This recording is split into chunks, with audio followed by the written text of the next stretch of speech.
Hello, everybody, and welcome to another edition of Gloves Off with David Singer. I am here today with my guest, Ed Silva.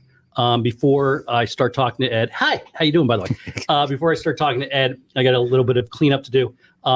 This is I'm calling David Winker to the carpet.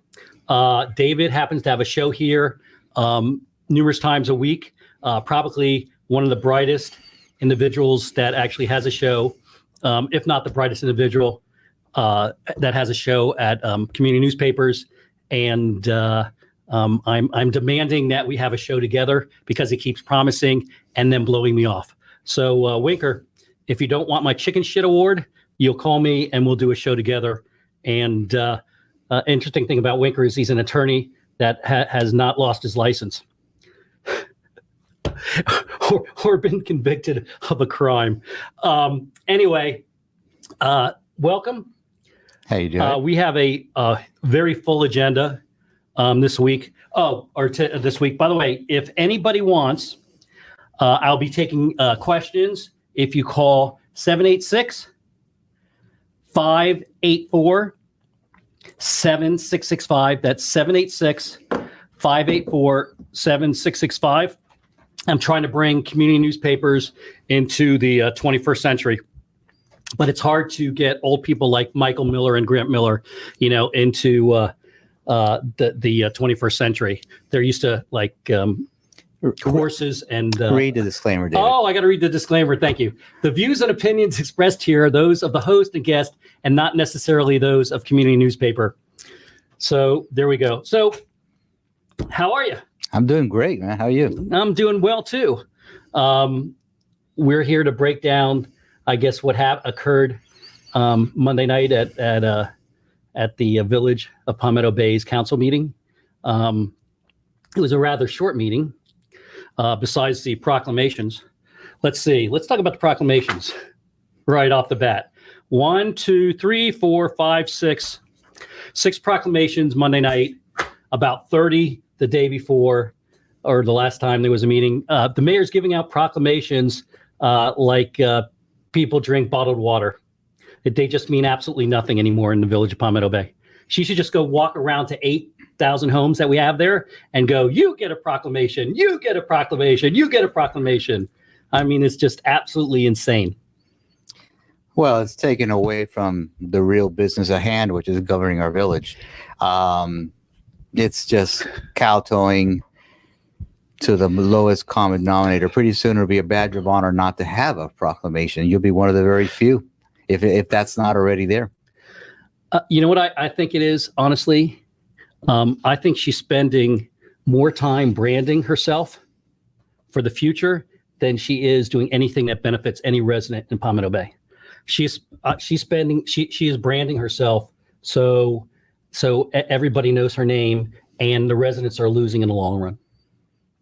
But let's talk about, instead of on personalities, I want to talk about the issues.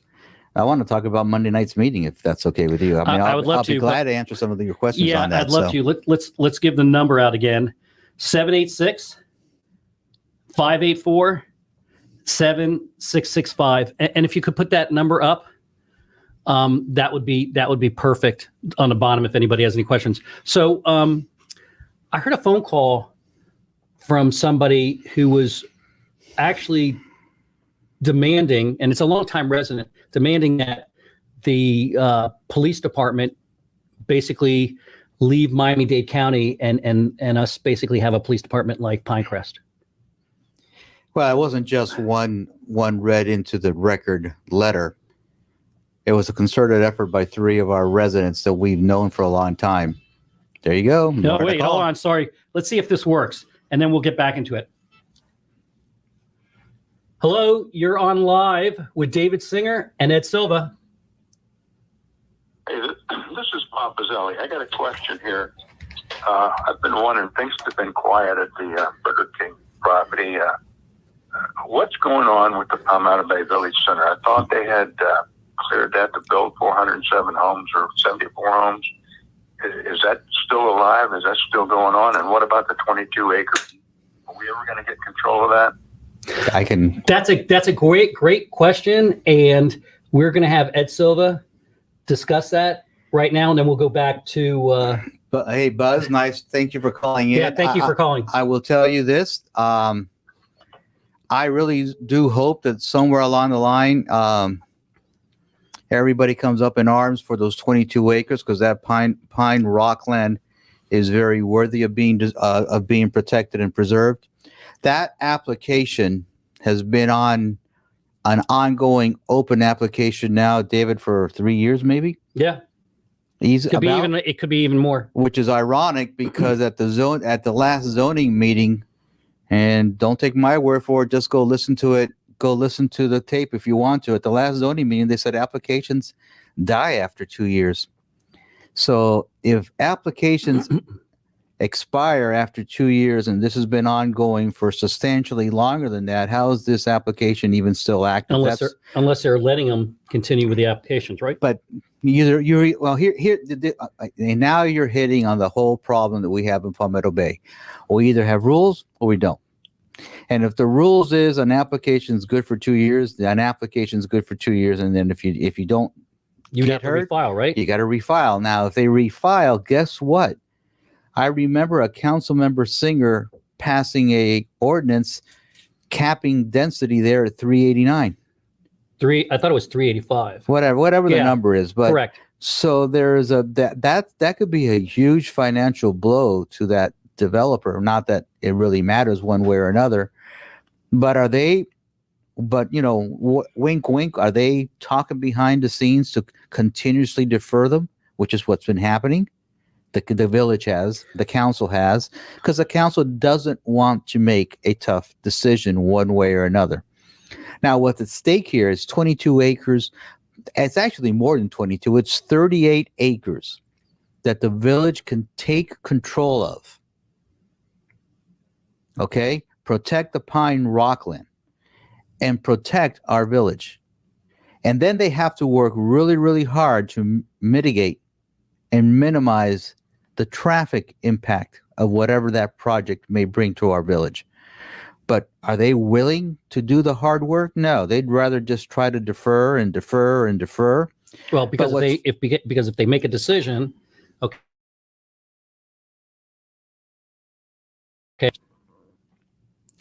And politics, in a village of our size, politics should never be the deciding factor on anything. We should be neighbors that are out looking out for our neighbors. We should be people that are trying to do what's right within the constraints of law for our village and our future. And my only point is, rules are rules. If an application is only good for X amount of time, that application is only good for X amount of time. There, in District 1, in District 2, in the town center, anywhere along the village, that application is only good for that amount of period. So get consistent, Palmetto Bay. Get your rules and get your act together and make sure that you live up to those rules, because you're certainly not doing it. And this is a prime example of them not doing it. Prime example. I agree. And, Gene Flynn was on a couple of weeks ago. And what was interesting is we figured out that with EEL money and with federal funds coming in, that the village of Palmetto Bay could actually, when I was on the council, I tried to bring forward the fact that we should be buying these 22 acres numerous times, and they basically deferred it. Those 22 acres are important to Palmetto Bay. I wrote a long post the other day on it. Yeah, Mayor Cava actually said during a speech the other day at Deering that when you talk to residents of Dade County, that parks and green space are the number third on issue on their list. And that as a county and as, I guess, municipalities, we should be investing in more green space and more parks. Let's talk about that during at the dock thing, where there was a protest that actually even got picked up by Miami Herald. Earth Bunny. Whatever the name is. Earth Bunny. Okay, Earth, whatever. That's irrelevant. the point of the matter is, Mhm. I was curious as to what it was about. Now I know what it's about, and it goes back to the environment, and it shows very clearly that we have a council that doesn't care about the environment. They don't care about the 22 acres, because if not, they would have done something about it at Palmetto Bay Village Center. Whether it's approved the project and had that land donated to us, or whether it's going to EEL and getting county grants and state grants to be able to protect that property. It's not hard to do, guys. Go knock next door at Cutler Bay and ask them how they did it, because that's exactly how they did it. And it's something that we could have done, and we've tried to do. Council has tried to do over and over and over again. But this council rather hopes that these kinds of issues go away. Let me get back to what's the name of the guy again? What's the name of the Earth Bunny? Earth Bunny. And in the environment. Here's a prime example about how they talk out of both sides of their mouths. That Earth Bunny was there to protest Coral Reef Park and an oak tree that obviously, when I was a manager, we had council members saying anything and everything that we do has to go through the tree board before we ever get anywhere near touching a tree, right? Mm-hmm. Here we have a tree that got buried in between 24 to 36 inches of fill.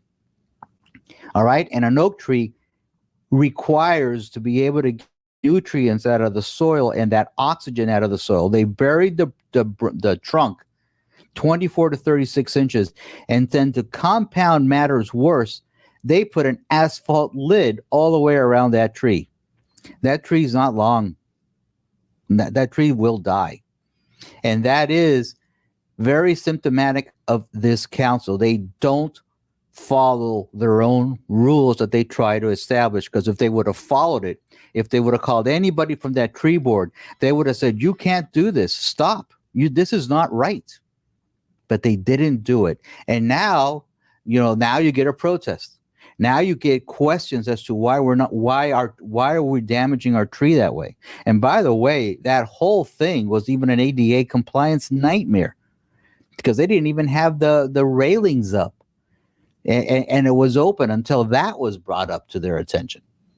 So it's the same. We'll get into Franjo Road in a little while, and people that are like are people that are working for Palmetto Bay that aren't following the rules, or we'll discuss that later on.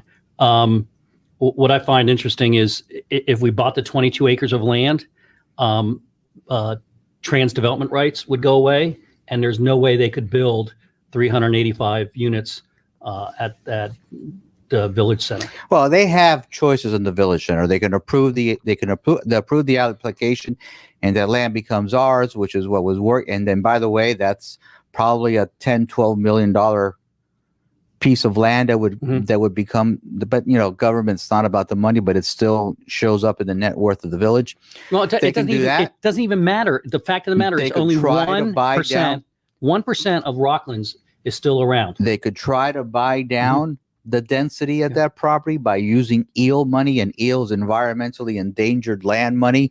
It's money that the county has set aside for purchases such as this. This is what Cutler Bay is using to buy their 10 acres that is directly south of the old Burger King headquarters. They can go to the state with Amendment 1 money and have our representatives try to go to bat for us to try to get some of that money, which is what we did to buy Thalata. There's a lot of things that they could try to do, and they're not doing it. It's extremely environmentally sensitive. Mm-hmm. I agree. The fact of the matter is it needs to be saved, but we don't need the apartments off of Old Cutler Road. So the best avenue, in my opinion, would be to buy the property. It reduces the amount of apartments that can be built there, and you can get the money from federal government and from EEL money from the state, and it's basically a done deal. And it would be very, very easy, in my opinion, to do that. So anyway, so let's go back to before the phone call. And thank you for the phone call. Let's go back to the police. And by the way, if you call and I put you on hold for a second, it's because Ed Silva is finishing up pontificating. Yeah, pontificating, which he does. Go ahead. So police. Yeah, that came up. There was a few residents that were discussing the fact that they're not happy with the police command structure. They took great pains to try to differentiate between the command structure and the rank and file members. But I'll tell you what this smacks to me of. Okay, this, it's amazing. We have a mayor that loves to talk about women and women in power, and yet here's a woman police chief that I put in power, that I nominated to become a police chief. Crime has gone down every single year that she's been our police commander. Our police officers are doing a great job from top to bottom, with their hands tied, because our council still hasn't given them a full roster of police. They're missing two or three police officers. Okay. Our council is handcuffing them so that they can play with the numbers in their budget and make it work. So they're being handcuffed by the council, and they're being professional enough to try to deflect that. Okay. And not actually let that come out. They keep hedging and hawing and doing this or that. So our female police chief, who happens to be Latin as well, is now, and that whole command structure, the top two are Latin. I'm Latin. And I've never said this before because I've always wanted to work through issues like this. But this, to me, smacks of racism. Oh, there's always been. I believe they're being singled out. Always been They're being singled out simply. It's not because of their job, because however you measure the metrics of their job, they're doing a great job. Oh, I think they're doing a great job too. But this village has always smacked of underlying racism in our village, and I can prove that time and time again. Hello, and welcome calling Gloves Off with David Singer. Hello. Oh, I guess we just missed that call. It looks easier than it really is, actually. No, it's kind of nice. Yeah. I mean, yeah. So we'll go back to. You like to live on the edge. I'll tell you that. You're making the producer's life a little bit miserable there. Yeah, but that's okay. As I said before, I just went to answer the phone. I think that there's always been a underlying tone of racism in Palmetto Bay. Okay, let's see if I can get this again. Hello, thanks for calling Gloves Off with David Singer. I'm here. I'm ready to talk to your guest. Yes, here. You're more than welcome to speak. You're on. What's your name, sir? Hello, David. Hello. Hello, David. I'm Robert Laughlin. Hello to you and Mr. Silva today. How can we help you? Can you turn down the radio in the background? Okay. Okay, thanks. Yeah. Here's my concern. Here's my question I'd like to ask you. You really need to turn it down. Let me see if I can do that. I'm sorry. We're just getting this under control. We've never done this before. All right, I've blocked out. Okay, great, perfect. Okay.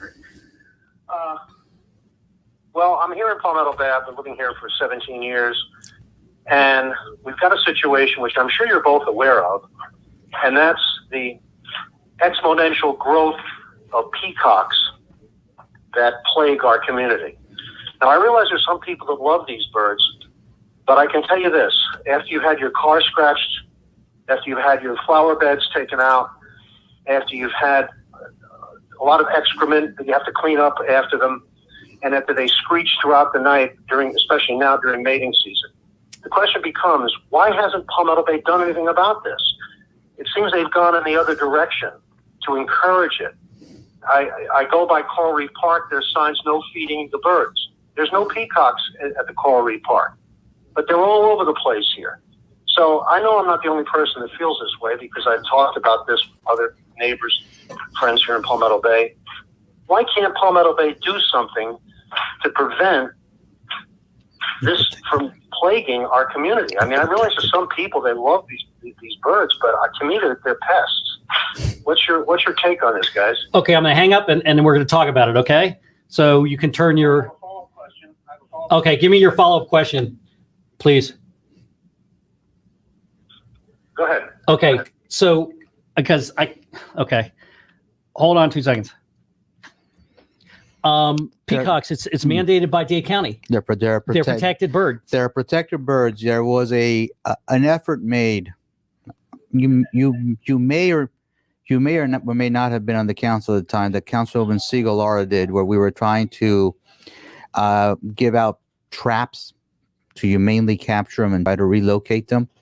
But I don't know what's happened to that program ever since we've left. But they're a protected bird. They're protected by Dade County. There's an ordinance. You can Dade try County. to relocate them, but that's all you can do. I think the only way is and there's probably people that are smarter than I am out there in regards to the I think they're PFAL actually.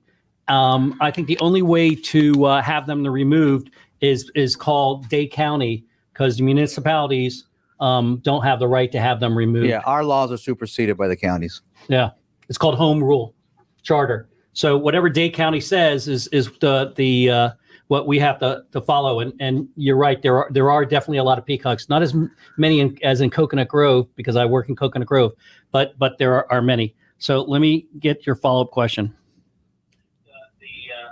Okay, you're gonna have to turn the background music off, or the background off. There are definitely a lot of peacocks, not as many as. Do you want to ask the second question? Yes, I do. I understand that they're protected according to Dade County law, even though they're not native to the area. But there is, the law does permit, from what I've reviewed, the law does permit the removal of them to other locations. And David, I know that you sponsored a resolution that made Palmetto Bay a bird sanctuary. And I'm just wondering what the predicate for that was. Was that for little sparrows and bluebirds? The predicate due to some people who really seem to have a thing for the peacocks. No, that had nothing to do with actually. Okay, name. Okay, hold on 2 seconds. That had nothing to do with actually peacocks. That had to do with the ducks. That had to do with the ducks, and the guy driving around that wasn't registered, probably didn't have an insurance, walking around in people's yards, capturing and killing ducks, basically right in front of residents in Palmetto Bay. That's what the onus was for that for me to sponsor that resolution or ordinance. It was definitely ducks. Thank you for calling. I do want to wrap up the police again. I do believe there's racist undertones in what they're doing. I do believe that anybody that does any metrics whatsoever on our police force will understand that we're doing one hell of a job. Kudos to that group. Kudos to all of them from top to bottom. Our crime has been going down on an annualized basis ever since I was a manager in the last 2 years. And I think that this is just another one of these little witch hunts that they're going on to try to chase them out of office because they don't like being told no. It's as simple as that. No, it's very easy. It's very easy to surmise that this council does not like being told no, and they can't sit there and get involved with the day-to-day operations, which they're not allowed to do per the charter. And here's a perfect example of what we've been talking about. We're getting a comment up here on semantics. Oh, that's okay. I'll read it. So this is, you just took it down. Okay, so Henry Clifford wrote, please stop calling it Pine Rocklands. It's Pine Oak Forest. It's worth getting. Rocklands means rock exposed, and the duff is gone.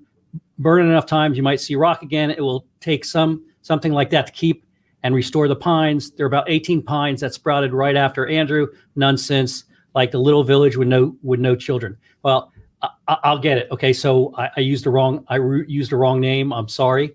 But the fact of the matter, the fact of the matter is there's only 1%. 1% of 1%. But where's this comment about the oak tree at Coral Reef Park? Where's the comment about that? Let's kind of gloss that over and let that go. But Henry Clifford is what he's on the tree board, right? And he absolutely historically he's tried to protect the environment and kudos for that. Yeah, protect the Rocklands or whatever he wants to call it now. So I'll give him kudos for that. Pine Oak Forest. So it's it's okay. It still needs to be purchased by Palmetto Bay. And you have another call, sir. Okay. And we have a lot to cover. Okay. So anyway, so next on the list is you reviewed the financials, right? I did. And the audits, the financial audits for the Village of Palmetto Bay. What's your thought process? Well, I'll start off with saying that Henry, give me a second, and I will actually call you back. Go ahead. good. I'm glad we got him to call in. Yeah. We've actually got for the 16th year in a row a clean financial audit. Now, that's news, guys. That's 16 years in a row. But if you all remember, there's a lot of talk about misdoings and wrongdoings with my budgets when I was there. Or the allocation? Wait, the allocation of income and expenses? Yeah, while you were whatever, there? whatever it was. It was all BS. But in fact, even the finance director said that was a witch hunt. It was a witch hunt. If they use it for political purposes, great, so be it. That's life. But the important thing is, for 16 years in a row, we've had a clean audit. Here's the important information that came out of that audit. There's 2 or 3 points that really came out of that thing that really, really stood out on me. Number one is that net worth, when I was the manager, went up $8 million in the 5 years that I was a manager. Last year, it took a drop. That is, according to the auditors, not according to Ed Silva, not according to David Singer, that is the measurement of how well a government is doing. If the net worth is taking drops, you got a problem. You got a problem when your fund balances are $3 million lower than the year before.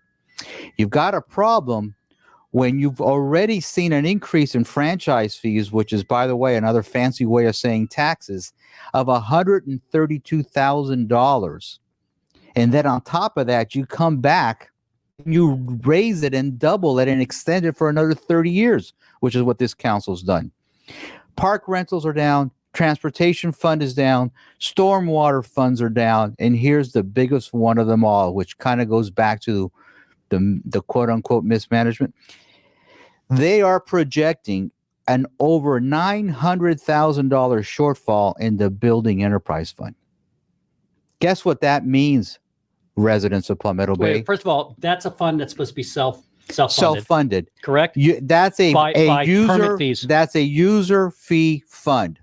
What that means is that the people that use the building department should be able to pay enough to cover all the costs of the building department. It is projected to be at a deficit. That means that you, me, Mr. Singer, and everybody else that lives in Palmetto Bay is going to be subsidizing developers. And now I've been saying that for a few times on your show now, that I also believe we're already starting to subsidize it because we pulled the planning functions out of the building department and are already subsidizing it. But this is showing me that we're getting ready to even subsidize more. So our tax dollars from the average Joe, 8,000 homes, 25,000 residents, are going to subsidize a department that they have absolutely no benefit from in the least. Because it's not like parks, it's not like police, it's not like, water and sewer. It's actually going to help developers, right? Or general contractors. Our tax dollars, your tax dollars, my tax dollars, anybody else in Palmetto Bay are absolutely going to subsidize developers and general contractors. That's right. How's it? How do you like that? And then you go to the Miami Today, a reputable publication. I'm not saying that the community newspaper isn't, but it is. But the Miami Today, a reputable thing, where there was an article just written, about our downtown. And the quote from the current manager is, he doesn't understand how there is no developmental activity in our village. It is perplexing to him considering how much activity is everywhere else. That's important for one reason, because revenue is only created in very few limited ways for a municipal government: raising taxes or by having managed growth. And if you have no managed growth, what's left? Well, I have a question for you. So the way, if you drive up and down Franjo Road, which was supposed to be what was it, the just the peak, the Main Street. Main Street, the vocal aspect of the downtown area. And if you look at Franjo Road, it has weeds everywhere. The pavers aren't set right. It's absolutely looks like it goes along with some of the houses in that area, and it absolutely brand new, $6 million, $7 million, whatever it costs to build Franjo, looks dilapidated after what, a year? 12 million. 12 million. Okay, it looks absolutely horrendous. It's 12 million. No, it's 12 million. When 7.5 was a grant from the county that we obtained when I was a manager. Look, that project. But I don't care where the money came from. That project fell apart when it's an embarrassment. When Franjo Road is an embarrassment. That project fell apart when our current mayor stepped into it and took away the management of that project. Right. She thought she could manage and took away the management of that project from a first staff. grade teacher walks in there and thinks that she can manage a construction project.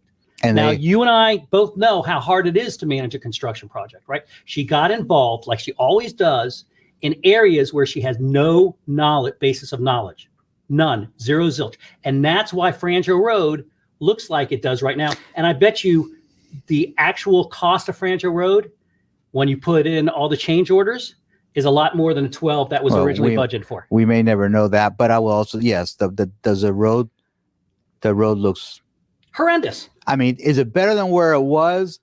Yeah, begrudgingly. Is it what it was supposed to have been? No, they're not maintaining it correctly. There's weeds. I remember maybe 7, 8, 9 months ago where she did a little victory dance and she put up some selfies that she likes to do about how pretty the landscaping was looking and all that. You're not seeing a whole lot of pictures going up now because there's weeds and dead trees everywhere. Come on, you have more weed on that road, okay, than you do all of California. There's just a lot of weed there, okay? So I mean, it's really bad. I mean, if I was any resident, I would be embarrassed. It's not represent. But it's not only there, David. Yeah. She also did a street by street initiative, as you well remember, because you were still a council member, where we tried to beautify the entrances to our village. Okay, we did a lot of stuff on 184th Street. We did something at the corner of 184th and Old Cutler, something at the corner of 136th and Old Cutler. Go look at them. Those trees are dying. There's weeds everywhere. Go look at the patch of landscaping that was installed in front of Perrine Elementary School. It's atrocious. Maintenance doesn't exist anymore. There's no oversight because I am sure that I've been there. I know what they're going through. I am not about to blame this on staff. This is council because they're making them jump from hurdle to hurdle to hurdle, and you just can't keep up. You can't get anything done properly. You can't. When you're working on fire drills, that fire is consuming you, and that's exactly what's happening. And that blame falls squarely on the council. Squarely on the council. Okay, for somebody like Marcia Matson, who's on the council and preaches about neighborhood protection and beautification, all this stuff, I can't believe that she has not sat there and raised her hand during a council meeting and said, look what Franjo Road looks like, and why are we going to take over maintenance of US 1? Franjo, look at 184th Street. There was some Royal Poincianas installed there. They're all dead. They disappeared. Yeah. They just completely disappeared. Poof, gone. There is no oversight. Absolutely zero. Our maintenance on our main streets look worse than what the county does. When have you been able to say that since incorporation of that village, that our roads and some of the areas that we've installed landscaping at look worse than what the county? Listen, I'm not a big fan of Shelley Stanzik, but I got to tell you something. Our roads and everything, Mayor Shelley Stanzik, our roads and everything looked a lot better. Don't remember. Yeah. Our roads and all that looked a lot better when she was mayor. I mean, the problem with this mayor is she needs to get involved in everything, and everything she's gotten involved in has basically been a failure. Everything she touches. They say sometimes people touch stuff, it turns to gold. Well, she's touched stuff and it turns to whatever. Okay, so let's move on. I want to talk to you about some information. I will say, yeah, which should be a little scary, that at the meeting on last Monday night, they also awarded, well, the procurement was all messed up. I don't even know how it got past our village attorney to get to that point. It should have been pulled, but that's a story for a different day.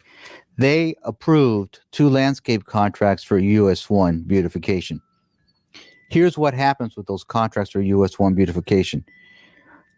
We now are on the hook for the maintenance of all of US 1 from 136th Street to 184th Street. Now, considering everything that we just did, and what we just talked about, do you really want us to be in charge of that? No, because number one is it increases the expenses that the village has to occur.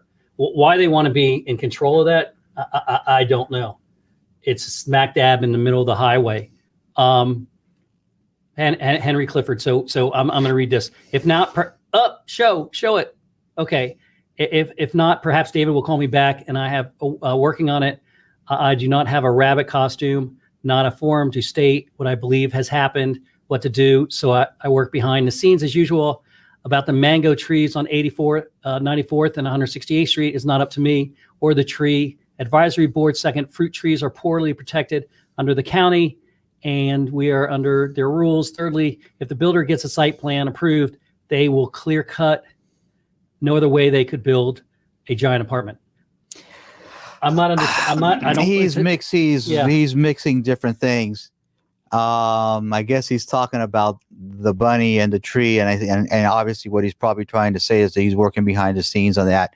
And if he is, I apologize and thank you, because as Mr. Clifford knows, we worked very, very hard after whatever hurricane it was to make sure that we stood up as many trees as we possibly could to save that tree canopy at that park. Even some of the trees that we were told they probably won't survive, luckily they did survive, and we went out of our way to make sure that we could save as much of that canopy as we possibly could. I'll go back to a hurricane before that when Mayor, what's the other guy, that first mayor? Oh, Gene. Yeah. Mayor Gene. When he was the mayor, he made life a living, you know what, for some of the people on staff. I wasn't there for a couple of trees that fell down there to make sure that they were propped back up and kept in place. So it's a travesty. No, Gene's a bigger environmentalist than I am. And he is, and I'm playing light with him. But Mayor Flynn has been a very big advocate for the environment, very vocal, and very vocal. And it's a shame to see what's happening to that tree. It really is. Now the next one is I don't want to talk about that because that's actually a project this is where the mangoes are behind the gas station on 168th. That's a project that's going through the zoning hearing process. I don't want to really opine on that. I mean, I can, but I don't want you to opine it because I want to keep going. I do too. Let's change gears. So this week I was curious, and I pulled a resolution that was written in 2019. It's resolution number 2019-146 when we hired the village attorney, John Del Gloria. And in the resolution, we voted, and it called for the village attorney to carry malpractice insurance in the amount of $500,000.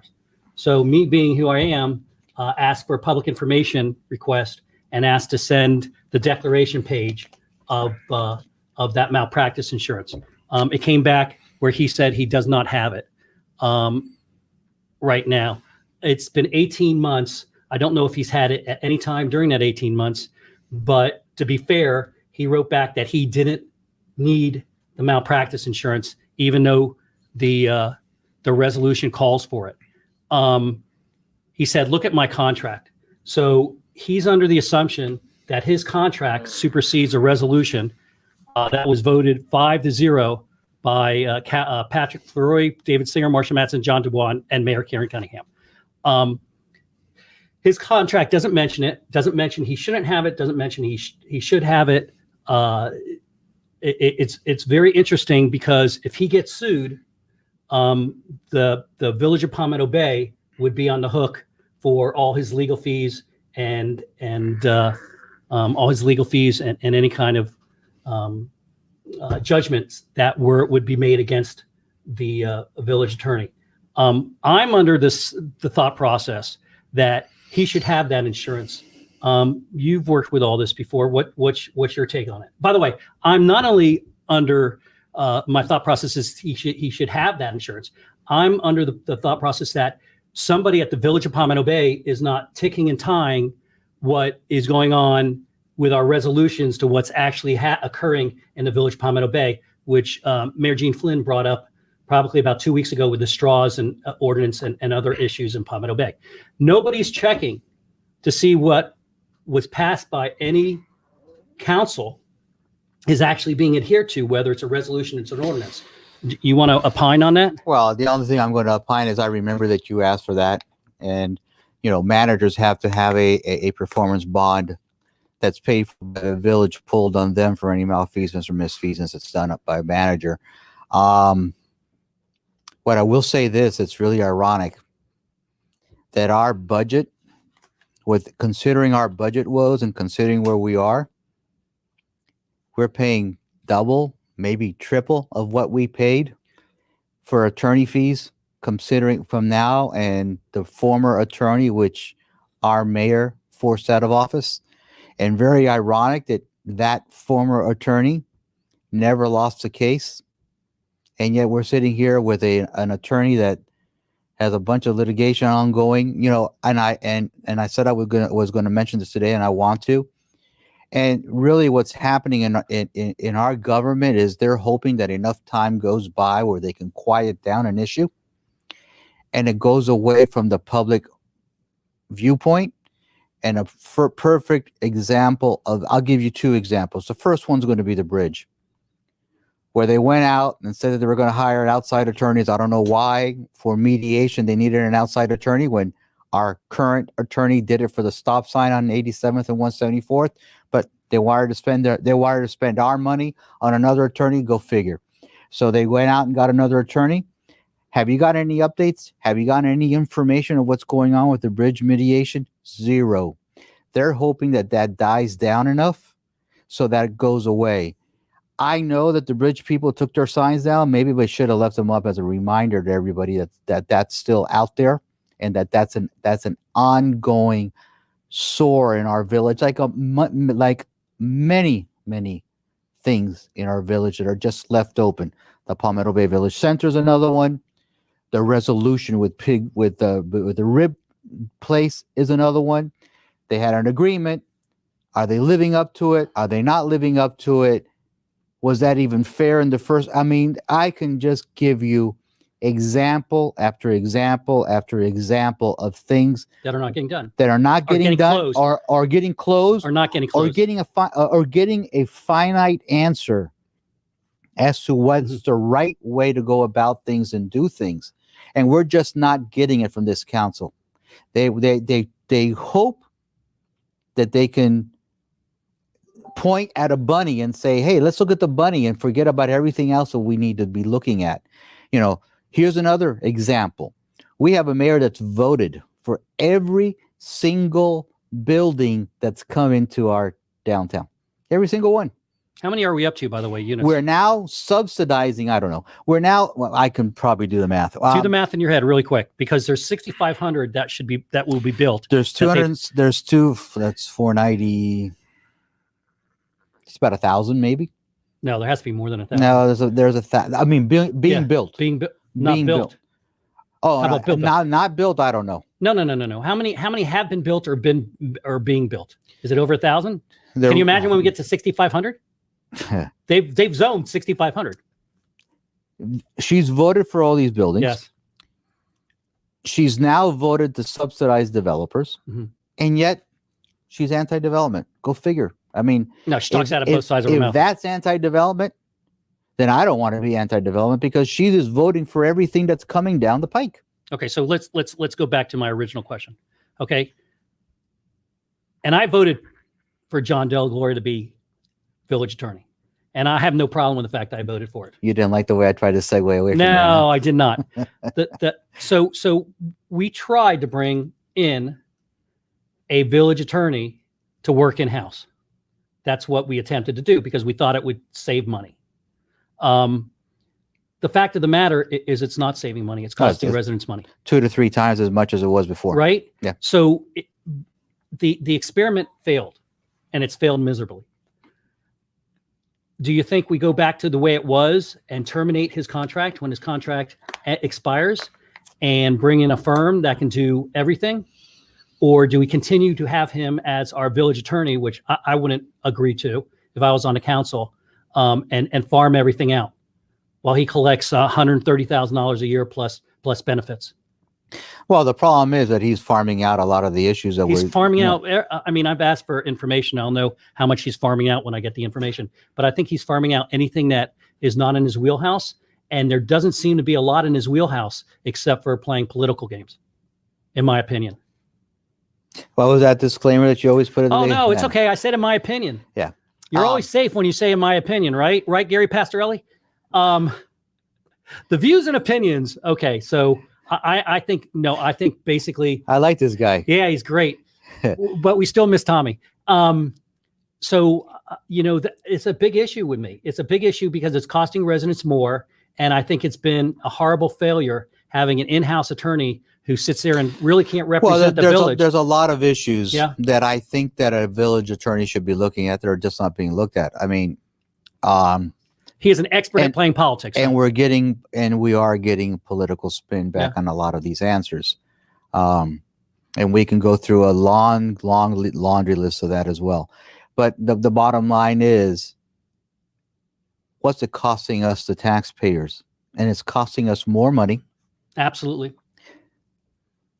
Arguably worse representation than what we had before. Mm-hmm. Well, anybody compared to Dexter would be worse representation. So then why we forced him out in the first place? That was your Mayor Karen Cunningham. We had the best representation we've ever had in this village. When you know what it was?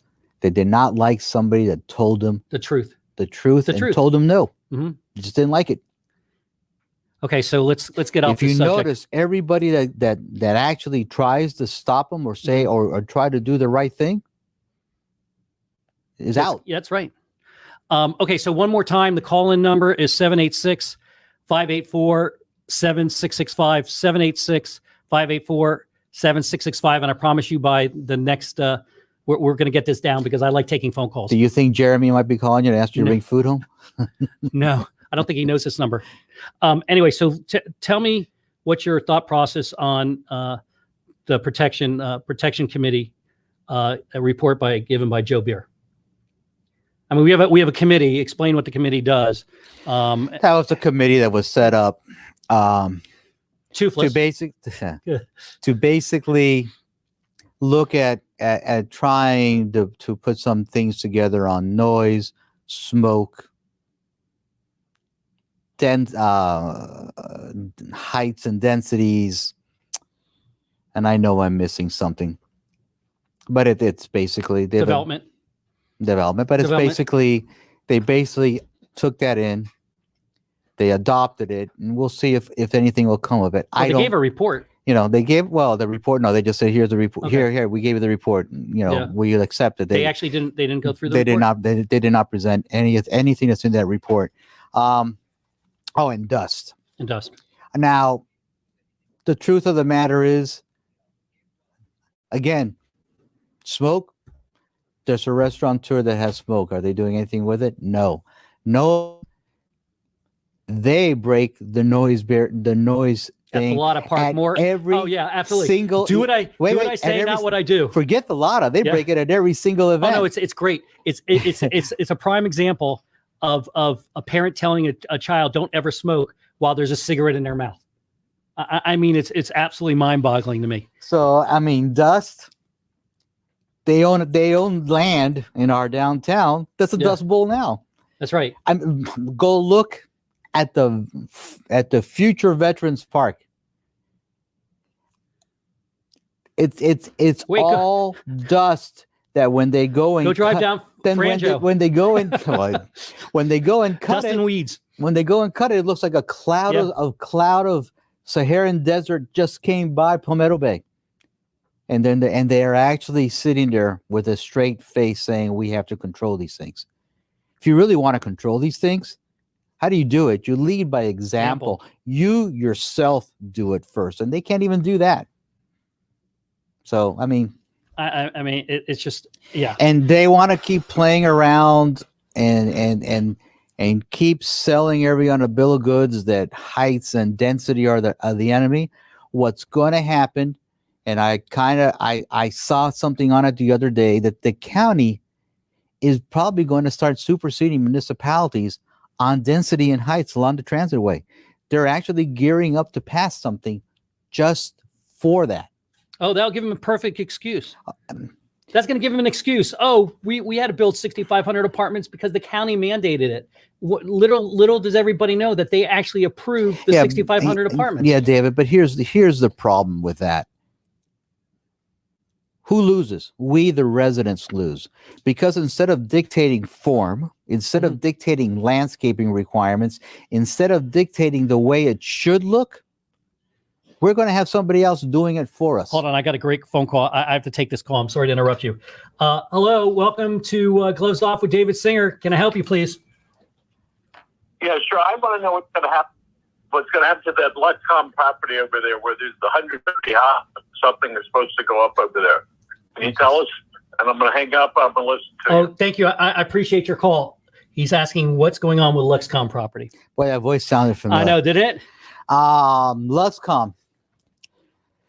I know that the village has done its great victory laps prematurely. Oh, by the way, they did that, and I asked for the shade sessions. By the way, okay, so let me explain to everybody. Shade sessions are when they go in the back room and in regards to any litigation, and they don't have to sit there and have a conversation in front of the general public because they don't want the opposing counsel to know what their thought process is. So the village attorney came out and said, we won, and or something of that sort. And Mayor Cunningham said we won, something like in some sort of statement like that. So I went to get the shade sessions because they have to be released after the victory or the defeat. They have to be released.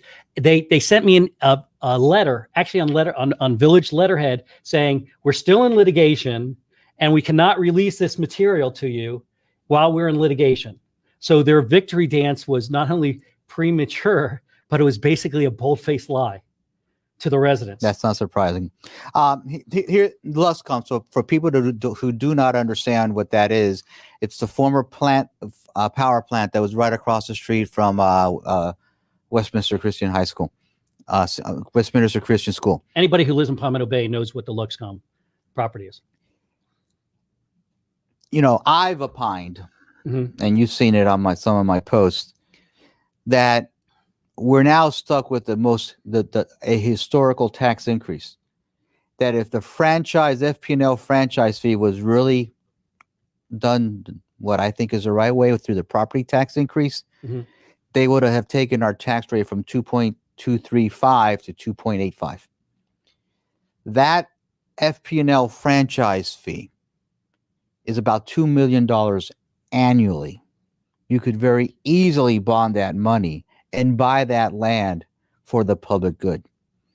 Would keep traffic off of Old Cutler Road, would give us a 70-acre bay access site, and I am positive that we could, if it appraises, if it were to appraise to a number that they're happy with, I'm sure we could work out some sort of deal. Yeah, because there are also docks and stuff like that. But what's happening? Going back to your punching bag today, our village attorney, he apparently worked out a deal for X amount of units. Apparently, somewhat what I've heard, and what I've heard from a lot of people, worked out a number of X amount of units. When he brought it to the council panicked and pretended that they had never heard anything of the sort. And like everything else, it's just kick the can down the road. And so they're kicking that can down the road, and they're kicking that can down the road, and hoping that one day either a court will rule. Oh, so they can throw their hands up and say, we tried. Instead of trying to negotiate it, where, yeah, some people may not be happy. Hopefully the developer won't be happy, but we won't be paying litigation up the gazoo like we did with Palmer. Now, can that happen? Yeah, that could happen. More than likely, there's a lot of options on the table of what could happen. But the one option that they're not trying to do is the one that would probably bring us the best good, and that is trying to buy the land and trying to figure out how we can take that historical tax increase, bond that money to buy that land, because they don't need the FP&L franchise fee to balance their books, because the managers already said that their books are balanced.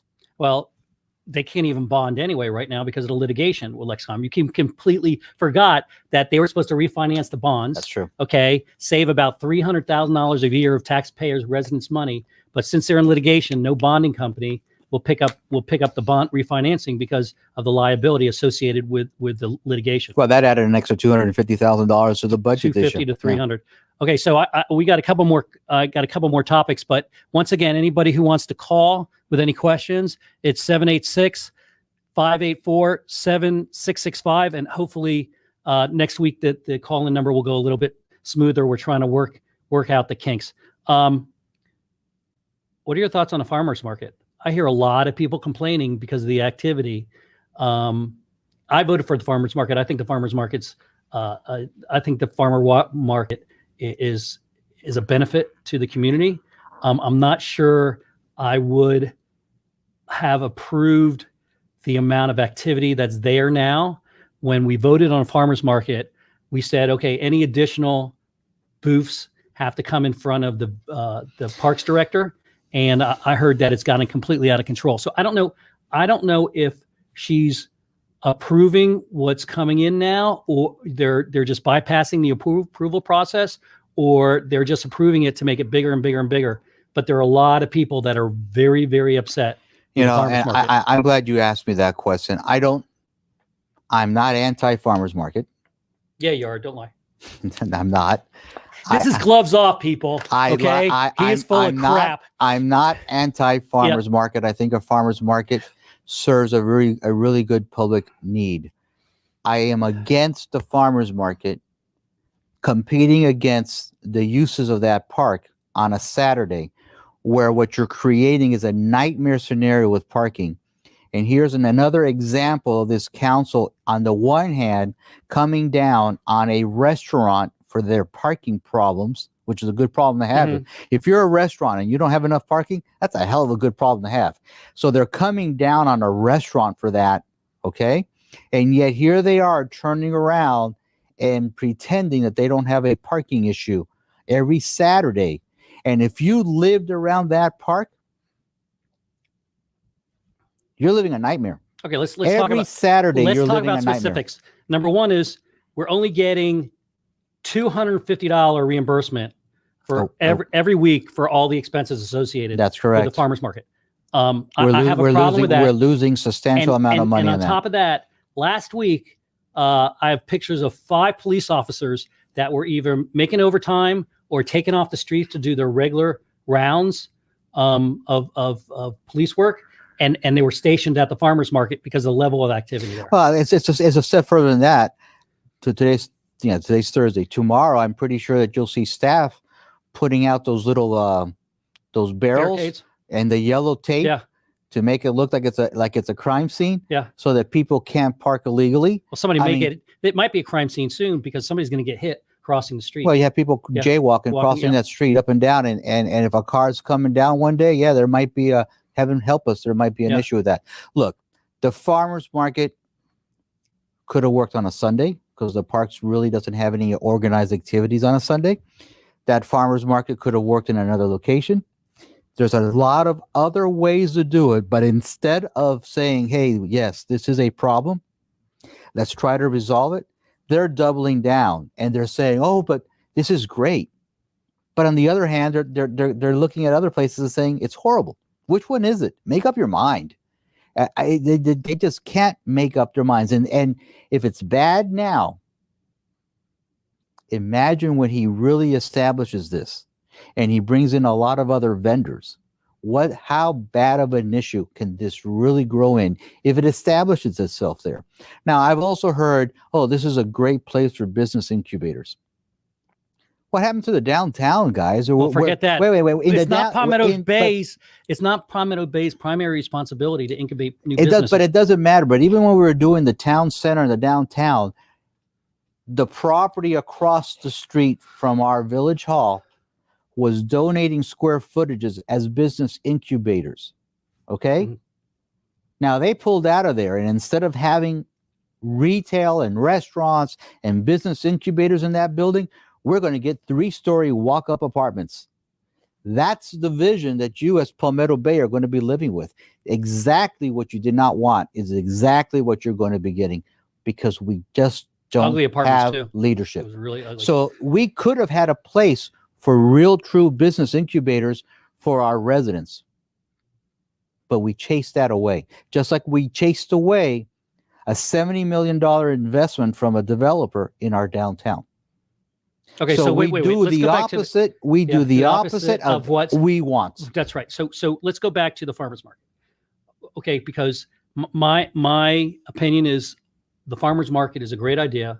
Okay, badly executed. It badly executed. It doesn't cover the cost of the police. It probably doesn't cover the cost of the park staff. It does not. And it's taken away now parking for the kids, for the parents to drop off their kids to play sports.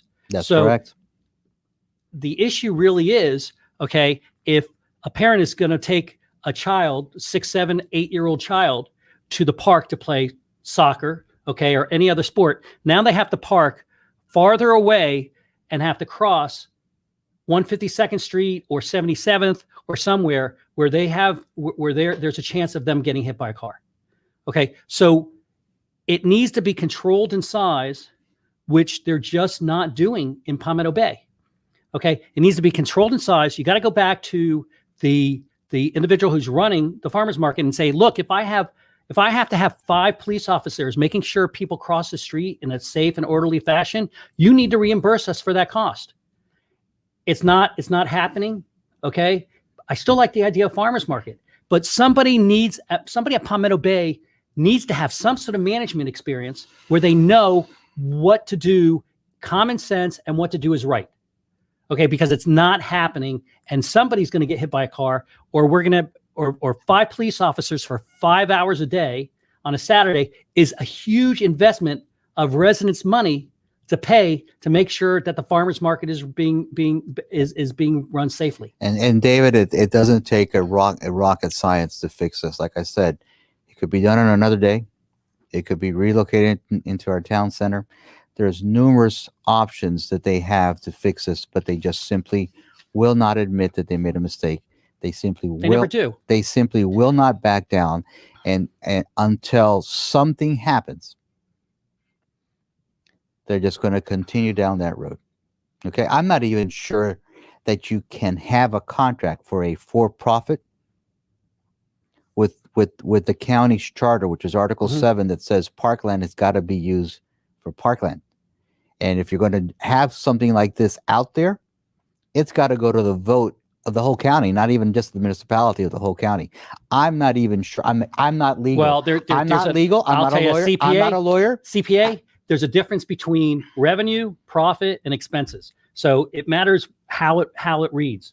It really does, because I had somebody else threw the same question up to me the other day about renting parking spaces across from the outdoor barbecue. And by the way, I did see that fake name up there. I will say this. Which one? Don't worry about it. The fake name, yeah, we didn't win, but that doesn't mean. Oh, was it out there? Yeah, don't worry about it. Oh wait, I want to say it.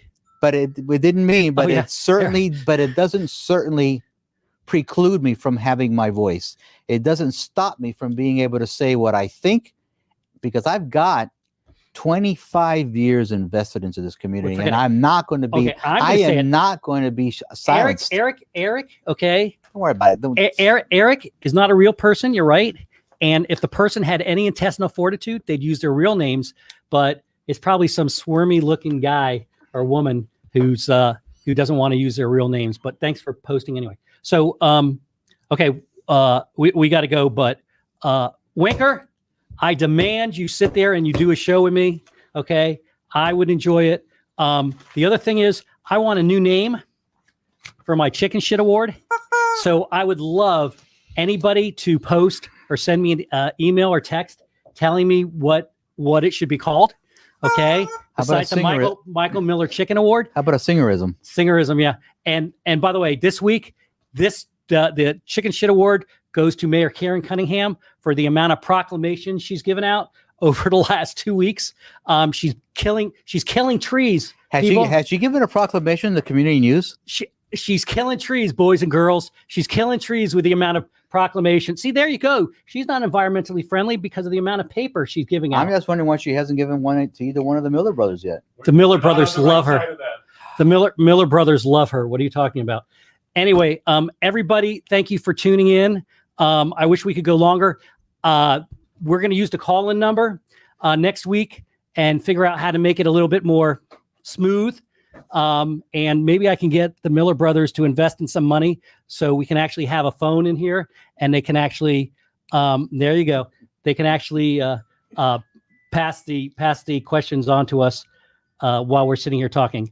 Everybody have a great week. Stay safe. David, thank you, everybody. Stay safe. Happy Mother's Day. I do want to say one last thing. I heard you were going to have your own show. It goes to the old adage, those who can do and those who can't have their own show. Right? There you go. So you're going to have your own show. So everybody, good night. It will not be on politics, everybody. And good night and stay safe. Thank you.